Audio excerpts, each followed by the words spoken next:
लोग camera on करिए। Good morning all. Good morning ma'am. Good morning. Good morning ma'am.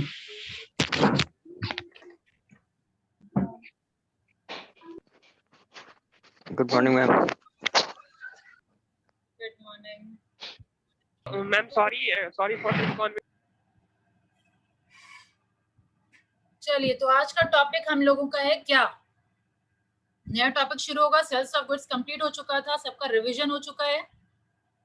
Yes ma'am. तो अब हम लोगों का नया चैप्टर शुरू होना है, फेमा। ठीक है, लास्ट चैप्टर से किसी को कोई प्रॉब्लम है तो अभी पूछ लीजिए।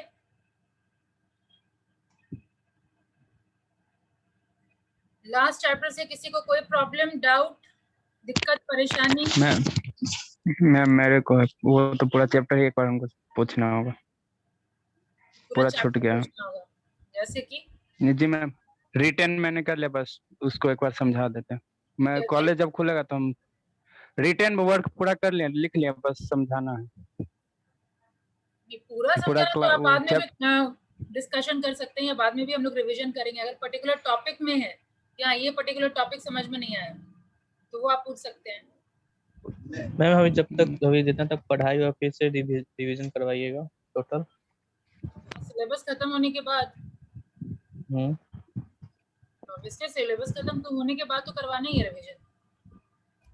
तो कितना दिन में खत्म हो जाएगा?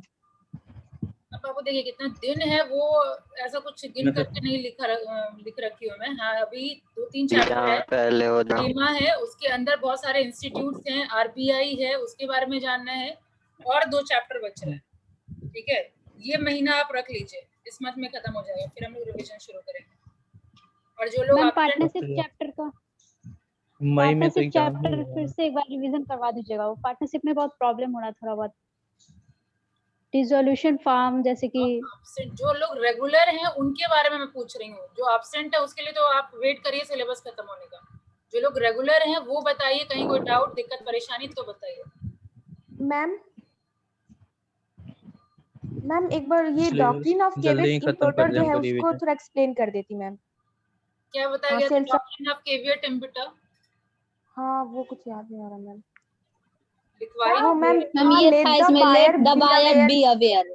Yes ma'am. कौन सा टर्म है कि लैटिन एक्सप्रेशन है? इसमें क्या किया जाता है कि सेलर को रिस्पांसिबल नहीं ठहराया गया है कोई चीज के लिए। इसमें बायर के ऊपर ये सारा चीज बायर लाइबल माना गया है कि इन केस अगर आप कोई भी गुड्स खरीदने जा रहे हैं तो इंश्योर करिए कि आप चेक करके खरीदिए।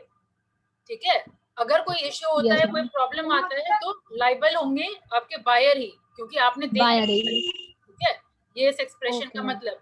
लेकिन इसका मतलब ये नहीं होता कि पूरा का पूरा सारा फेवर जा रहा है सेलर के साथ ही। ठीक है, कुछ एक्सेप्शन दे रखा है। तो एक्सेप्शन जितना आप इम्प्लाइड कंडीशन और इम्प्लाइड वारंटी में देखे थे कि इन केस अगर सेलर जो डिस्क्रिप्शन दिया है उसके अकॉर्डिंग अगर नहीं दे रहा है तो अगेन सेलर रिस्पॉन्सिबल है। ठीक है, अगर मान लीजिए उसके जजमेंट पे, सेलर के जजमेंट पे रिलाई कर रहा है बायर, तो अगेन सेलर ही रिस्पॉन्सिबल है। अगर वो कोई डिफेक्ट हाइड कर रहा है जो नॉर्मल इंस्पेक्शन से नहीं दिखने लायक है तो अगेन सेलर रिस्पॉन्सिबल है। ठीक है, कुछ एक्सेप्शन था। ये होता है आपका डॉक्ट्रिन ऑफ केवियट इम्पोर्टर। ठीक है, yes ma'am, thank you ma'am. और कुछ?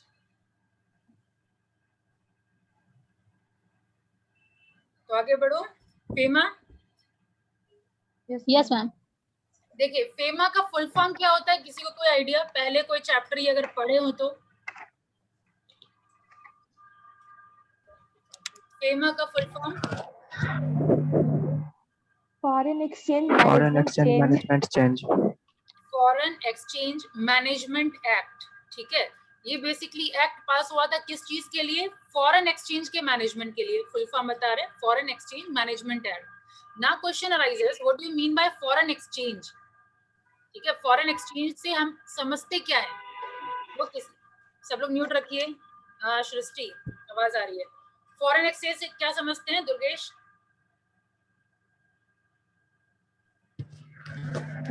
मैम दूसरे देश से गुड्स का जो है वो इंपोर्ट एक्सपोर्ट करना। गुड्स का इंपोर्ट एक्सपोर्ट करना मैम। बेसिकली फॉरेन की बात हो रही है ना, जब कोई ट्रेडर्स, ठीक है, वो ट्रांजैक्शन में डील करते हैं फॉरेन के साथ, ठीक है, तो वहां पे फॉरेन एक्सचेंज का रिक्वायरमेंट आता है। जैसे फॉर एग्जांपल इंडिया का ट्रांजैक्शन अगर होगा, कोई गुड्स का एक्सपोर्ट या इंपोर्ट कोई कर रहा है, तो इंडिया वाले चाहेंगे कि हम पेमेंट करें रुपी में, ठीक है, यूएस वाले चाहेंगे कि हम पेमेंट करें डॉलर में, ठीक है। या मान लीजिए अगर इंपोर्टर अगर इंडिया है, इंडियन लोग अगर इंपोर्टर हैं, तो वो क्या चाहेंगे, गुड्स के लिए हम पे करें रुपी में, और यूएस वाले चाहेंगे कि मेरा एक्सेप्टेंस हो, मतलब पेमेंट हमको हो डॉलर में, ठीक है। तो अगेन डॉलर में कंफ्यूजन है, दिक्कत है। तो इसी चीज को डील करने के लिए ये बीच में ये एक्ट लाया गया है, फॉरेन एक्सचेंज मैनेजमेंट एक्ट, ठीक है। तो जिसको भी ये सारे चीज में इंटरेस्ट है, तो वो आप इस एक्ट में पढ़ेंगे, जानेंगे कि कैसे फॉरेन एक्सचेंज होता है, क्या सर्टेन रूल्स एंड रेगुलेशन है, ठीक है, वो इस चैप्टर में हम लोग पढ़ेंगे, ठीक है। तो फॉरेन एक्सचेंज बेसिकली क्या है, जो हम मनी डिनोमिनेशन की अगर मैं बात करूं फॉरेन करेंसी के साथ, ठीक है, उसको हम लोग कहेंगे foreign exchange. Clear?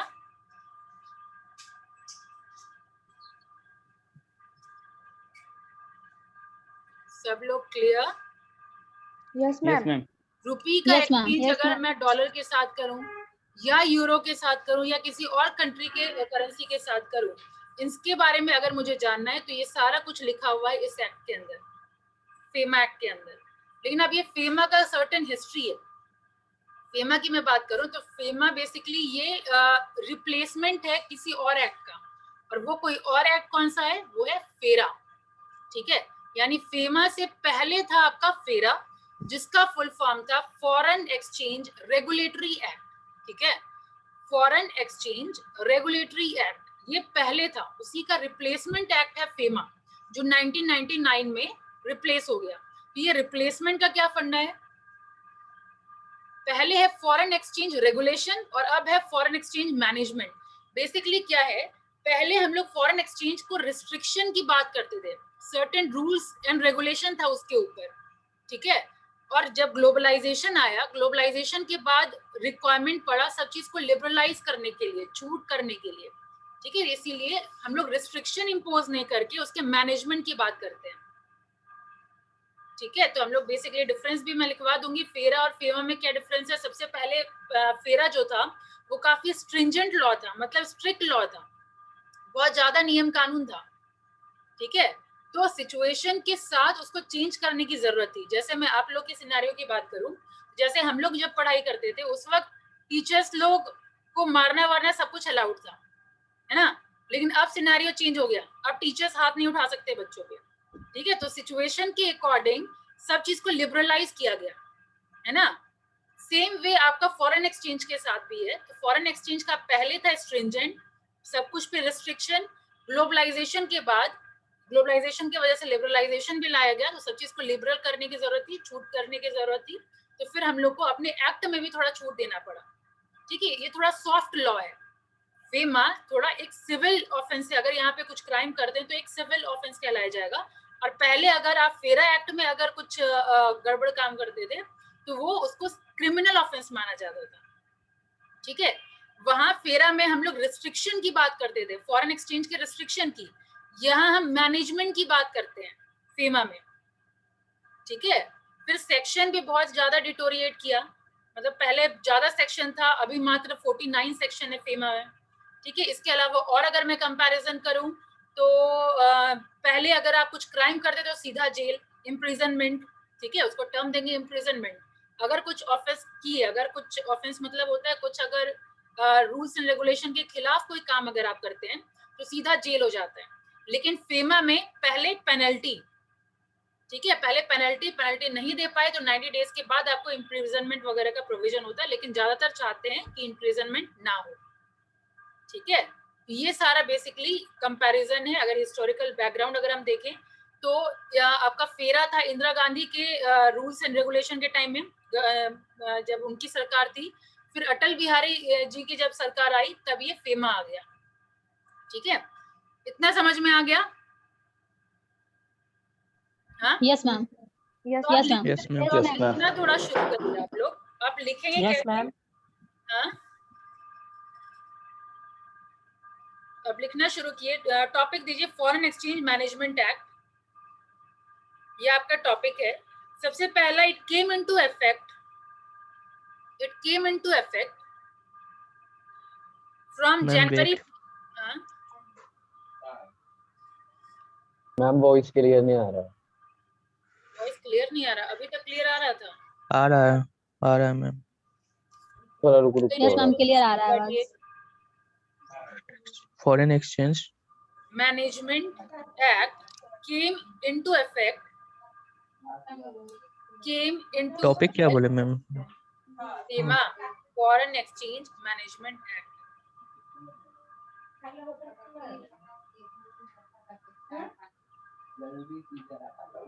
It came into effect from January 1st, 2000. Came into effect from January 1st, 2000.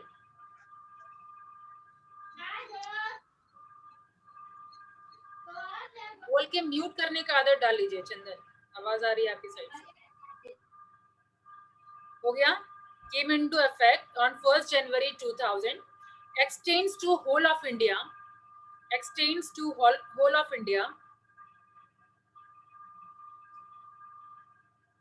And also applies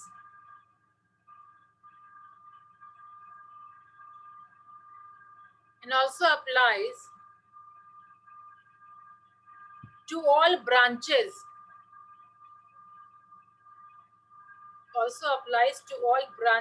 Comma, offices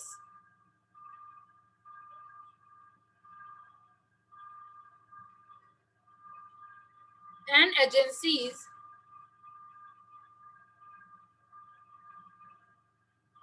outside India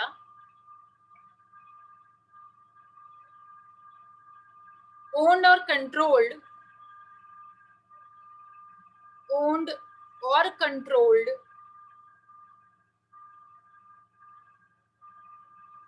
by a person resident in India.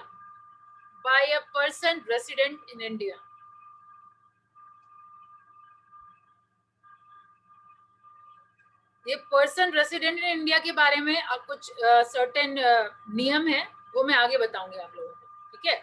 Objective लिखिए। Objectives, सबसे पहला objective है FEMA का, to facilitate external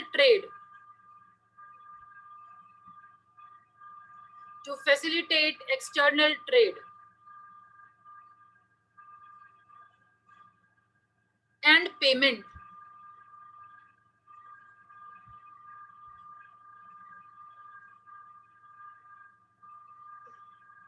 To promote, next point is to promote the orderly development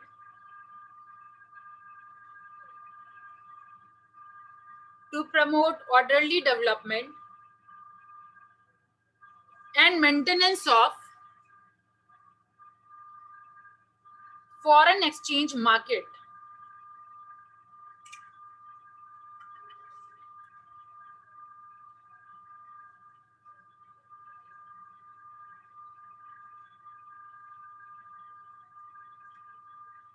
अब history के बारे में लिखिए। ये एक पॉइंट और बोलिएगा मैम, टू प्रमोट ऑर्डिनरी बोले हैं। Orderly to promote orderly development and maintenance of foreign exchange market. Done? Yes ma'am. अब हिस्ट्री लिखिए।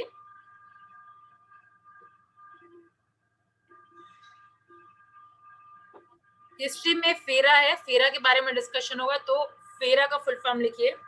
Foreign exchange regulation act of 1973। Foreign Exchange Regulation Act of 1973, bracket में फेरा।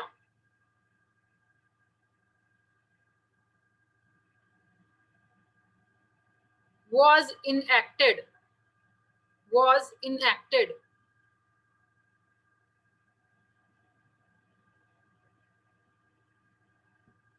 Next point, bullet point बनाते जाइए, लिखते जाइए। नेक्स्ट बुलेट पॉइंट है, FERA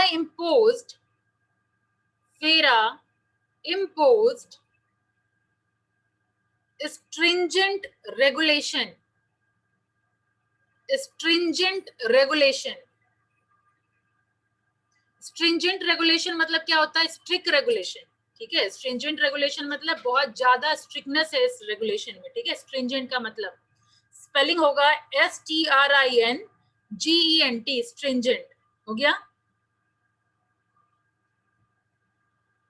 Done? Yes, ma'am. Yes, ma'am. आगे बढ़िए. FERA impose a stringent regulation on certain kinds of payment.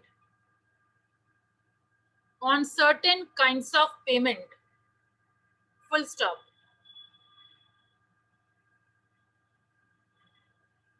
It deals in foreign exchange.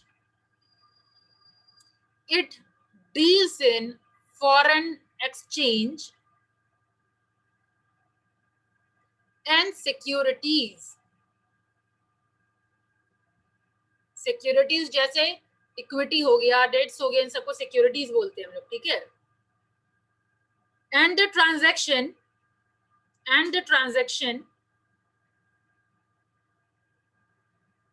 which had an indirect impact,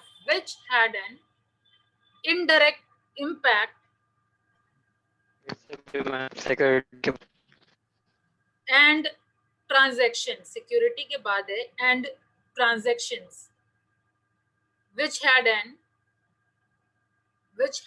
had की बात हो रही है क्योंकि ये एक्ट अभी नहीं है, हम लोग फेरा के बारे में लिख रहे हैं. ठीक है.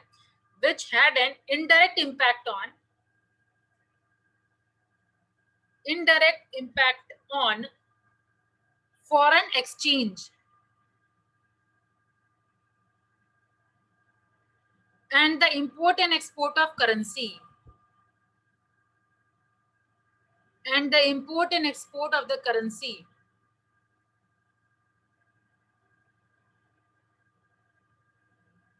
Next point लिखिए. The purpose of the act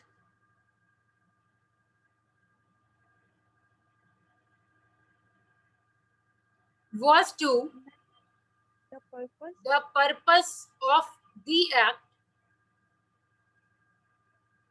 was to regulate certain payments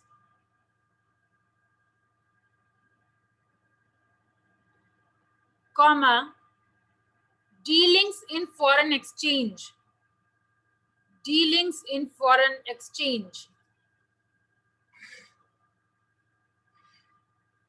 and securities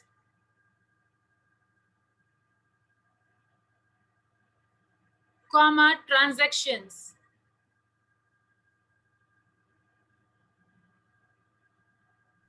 The act was to उसके बाद was to regulate certain payment, dealing in foreign exchange and securities. हो गया? Yes, ma'am. पेमेंट के बाद comma देके transactions indirectly affecting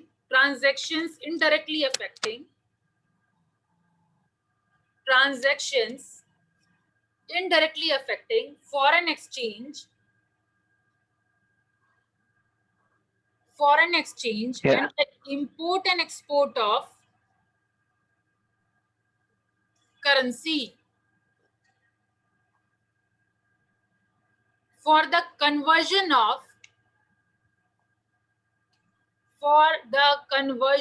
of foreign exchange resources of the country. Foreign exchange resources of the country. Foreign exchange resources of the country.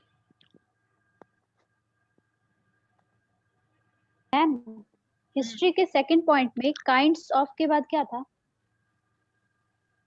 History के second point में kinds of payment. Okay ma'am, thank you. अब next point लिखिए. It was repealed इन 1999. मतलब ये बदला गया था, फेरा को बदल दिया गया 1999 में. It was repealed in 1999 by the government of, किसकी गवर्नमेंट थी उस time? Atal Bihari. Atal Bihari. Very good. लिख लीजिए. By the government of Atal Bihari Vajpayee.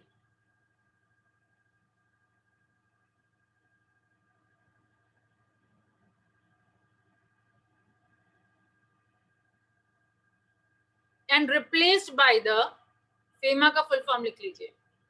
And replaced by the Foreign Exchange Management Act, which liberalized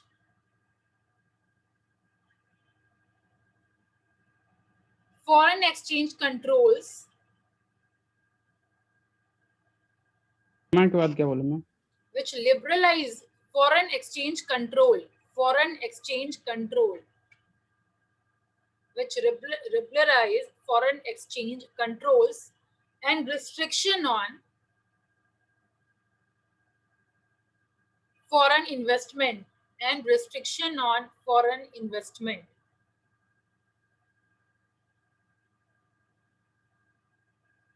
हो गया?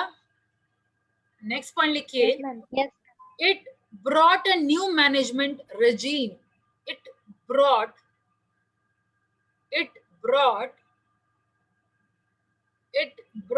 a new management regime, REGIME, of foreign exchange consistent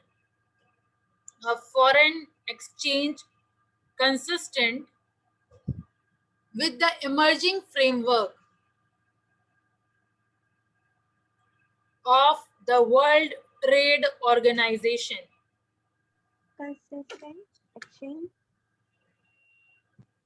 Consistent with the emerging framework of WTO, World Trade Organization.